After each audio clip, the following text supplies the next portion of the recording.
Oyasan so Eshiesha biom enti Enerst Owusu Bempah of the Npp aba bonten aba be expose Justine Frimpong Kodua echechum se Justine Frimpong Kodua ontumi empamu no emfa mfi eye the party Npp munadofo. This whole story ni now no boils back to the fact say ye na ebe kai time Apostle Kodua Safo ne ba Adwoa Safo start so ye media rounds kasafa party ni ho kika nsem no directive every party secretary Justine Frimpong Kodua ho by say memo obi ankasa mfa party no ho memo obi amambe kasa the negative way mfa party no ho but along the line no Enerst Owusu Bempah eba be ginemu ka say onu ni de he's talking for Kennedy Japan Emma Enerst Owusu Bempah statement oba make here no one word the other no anko ye amfama Npp for no na no mo agina so a mo pese omo mfa ye den omo mfam empam no emfam fi party ni mu a omo ka say they are sacking him. And as also be pass on tiasie. No, the okan no, he said it for the people. One can on his own perspective. Ye nebe kaya. And as also be mpako ye interview bi wo oyirepa.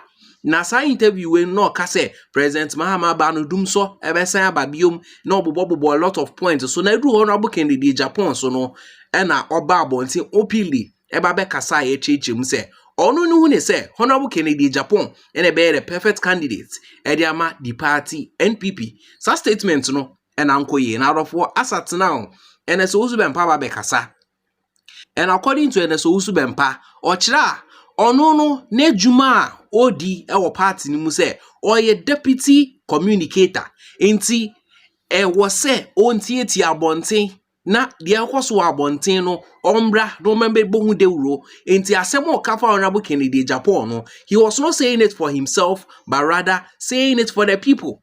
And so Owusu Bempah be kasa na rofo yentie no this side. Don't subscribe here so aha ye Ghana gossips subscribe who abra yetie and so Owusu Bempah e this side.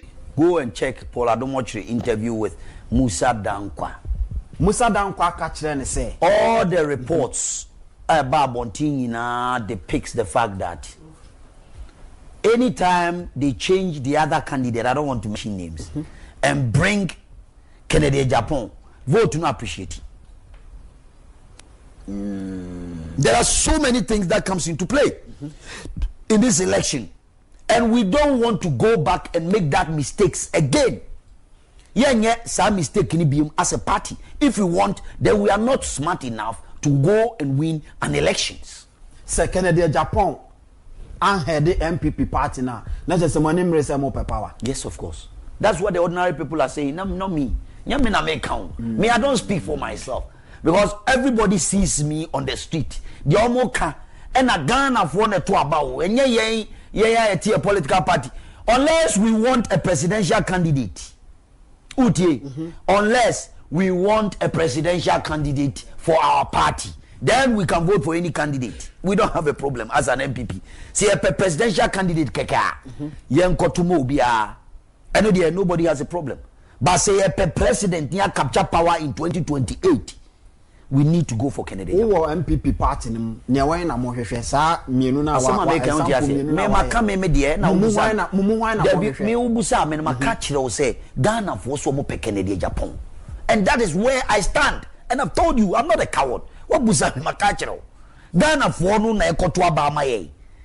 What you say? Ghana for na ekoto aba maye.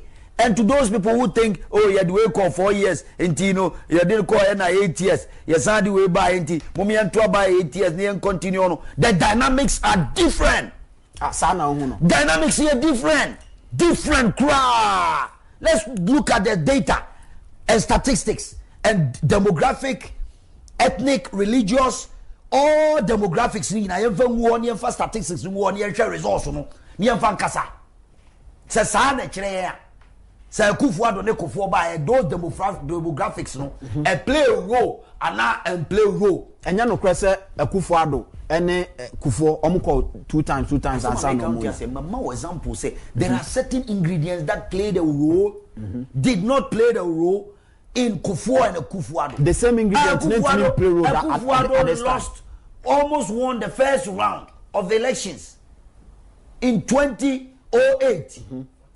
49 point something percent, and you compare that to this abysmal performance. Or say we are 41. My God, trust me, it's never happened in the history of MPP politics. It's never happened. What are you talking about? There are so many yes, you trans as a party. See a dear one or crepa near befa statistics. Any data no near data near becano crash one. There is something fundamentally wrong. For the first time, 2.1 million MPP voters on to Kufuado. A man we need that time almost say reshuffle. Reshuffle, Kufuado didn't do reshuffle in 2020. He didn't do the things that they are talking about. Now, man, for economy, no wants him, but he won by over 500,000 votes. You know, 2.1 million and Twaba. We should go out and find out why. Why can't we go out and do simple logic? And be na man for frame catcheremeno. Ebi wo ha minti radio isu nka. Now your coach now kobobo. Now call park so. Now the system call 4421. And I call ni a show bear 12-0. Your good team na anymore say. Osanya return match na san kwa koba. What for the same coach, the same player, the same tactics. O they are coaching a park so the kobobo. You best show go anymore see. Because that is you don't have a strategy. If you have a strategy, you won't do that. That is what is happening. Ghana for me and people for can crunch said something went wrong. You don't need a rocket scientist to tell you say something went wrong in 2024 elections. You don't need a rocket scientist to tell you that. We don't need Professor Maokwe committee. That's why I was telling you say me Owusu Bempah metie and your man for their mom information them me can be chiro wa wo kra no we am be sure until me can me pay nin toma a chiro say this is what Ghanaian people are saying. Almost say yemfa asumasi mra ye de ne ba on beto aba mai why next 2 TV GH ya ye gusu a ye obi am be candidate asa ba wo mo obi adi say so mo obi adi me ni obi atem ni awabo ni din ye Kennedy Japan pe and wabo ni din. Yes, I'm here to speak what the Ghanaian people are saying. This is the voice of the ordinary people. Nti ebeda na sa news we areche communication director now we are communication director and now can the communication director no the Ghana for catch them communicating to me and I'm communicating to my party people. It's my job. They don't know. Me ko abontia Ghana for catch them so Owusu ko catch them on for say Mumfa Kennedy Japan mra de beto abama. Ma better radio so na me ka mo say mo suspend me. What be that? I am communicating. Job now with the say communication director. You call election you lose. And a Ghana for communicating to deputy communication director on your grassroots person. Almost a catcher or party for no. And I'm communicating. I am communicating. Am I not communicating? Me say party for Ghana for some Mumfa Kennedy Japan brand beto abanama. And I'm communicating as a communication director. And I will continue to communicate. And I'll communicate till God comes. I will communicate. I'm communicating. Am I not communicating? So what is the job that they are talking about? Say, we are communicating, national executive. What is that supposed to mean? My job is to communicate. You are to about your lusu poto. Your lusu basa. Is that the way, sir, as a communication to is that what is the way? Do they have a formula? Party, your common goal, they say, you be political power. The ultimate goal of MPP and any other political party is to capture political power, right or wrong? Right. Now, you lusu. Ghana for no more to about me stakeholders, no more party for the say. Also, Bempah ko catch your party for the say. Mumfa candidate to Emre near Betuaba. The entire young two and they say candidate number by Yempe. We are deputy communications director. Partner radio so now what is the what is the officially now fan executive professor of communication. You can tell me what to do, the medium to use to communicate. But enuntina party executives my brother, that is absolutely ridiculous. Me a communication director, deputy. Media ni se medin sempanwa say ye boni o say di o fa party home. Men obi cancer obi di bibi babe wo nuani na ayade a be ha wo nuano na ubegina bonte abohu dewuru. What is wrong with that? What is wrong with that? Me communicating, my job is communication director. I'm communicating what Ghanaians are telling us to do, and that's exactly what I did. Nte ba ne sign afi omo ediwachi. Well, it's up to them. They me found. Nte so ma suspend you and say akoje say. My brother, don't even go there. Don't even go there. I want to go there. The interest so. Me say me communicate Ghana for say. Yemfa Kennedy Japan bra. Ye de ne ba o me ye beto aba. End of story. Who ni say Kennedy Japan be ba be win power e de ama MPP keke. Ana who ni so obetima asese on mine. There be and obetima win power. Obetima chi or a transformational leader.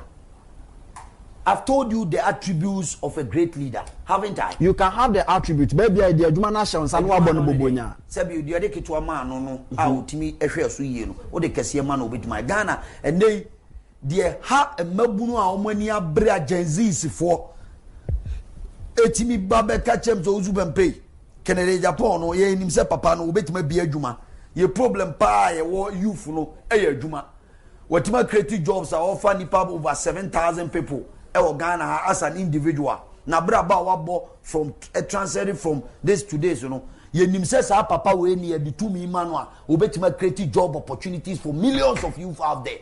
Many people will come and promise they will create jobs, they will create jobs, they will create jobs, and they never give anybody a job. And Kennedy Japan no nim so obetima creative jobs for the ordinary people. And also say Kennedy ba a party na na wo party mu na wo hu no obetima solve spontaneously. People will willingly ne do no ye organic love. Tio, there's a difference between obiko baby na fanfu utisi form ye meet and greet. Now share me say me Kennedy Japan Echo Swami magazine with our candidate obi oko ye bia hu ye are any Swami magazine you join it is possible by a course Swami magazine. We saw it with our naked eyes as a politician and as a strategist. I saw it. A domino so oba, the way they will move towards him is different from everybody else. Are ye wuru opa sesi e obeji nwachi amakane Japan TC Medina Jomo and any other politicians in TC Jomo na read the organic love baba. What are we talking about? That is what Rollins had. That's why I was telling you that in leadership, me have been around great leaders, and when I see a leader, I see one. I told people and people don't get it. There's a natural, spontaneous action and love for you as a leader when the people like you. You cannot do anything about it. And you're ordained from God. Nyame ne dema. Etina santifobu bebso je nyame amo safohini. Now pray kofa hinchesha. Obia somuda. A very profound word. A bekesia nyame nananumbu edito. Oti asema mekan. Because nipano ohu bibi wo mu as a leader and san obetwea be on obenya odobia ma obenya opepa ni tu ho ache na waye bibia ma. That is how they behave. Leadership, that's how it is. Etino the beye as a party no. Odi hwe in 2000 the year 1992 omde Professor Dubu aheko ya omo share say he was an intellectual share nyomani adia na fi nyomani omu say they need somebody who can connect the same connection with the grassroots. They saw something different about J. Kufuor with the ordinary people. Spontaneous reaction, spontaneous love for that individual. J. Kufuor, you saw it. Dynamics are different. Different. Eti yenka no kure no nche ye ho. I'm not here to talk about even other factors. I'm not talking about religion and all that because Makokwe committee at the abase certain policies within Dr. Mahmoud Bawumia kan ho asem. Sa wo hu. No bia ye say mayenka Makokwe committee ho asem a me Owusu Bempah ye pe me ache me awe no. E na Dr. Bawumia onu ye leader no wa be kan ho asem. Sa de ye no. Nti otimi ka Makokwe committee no ho asem without anybody talking about it. I don't want to go there.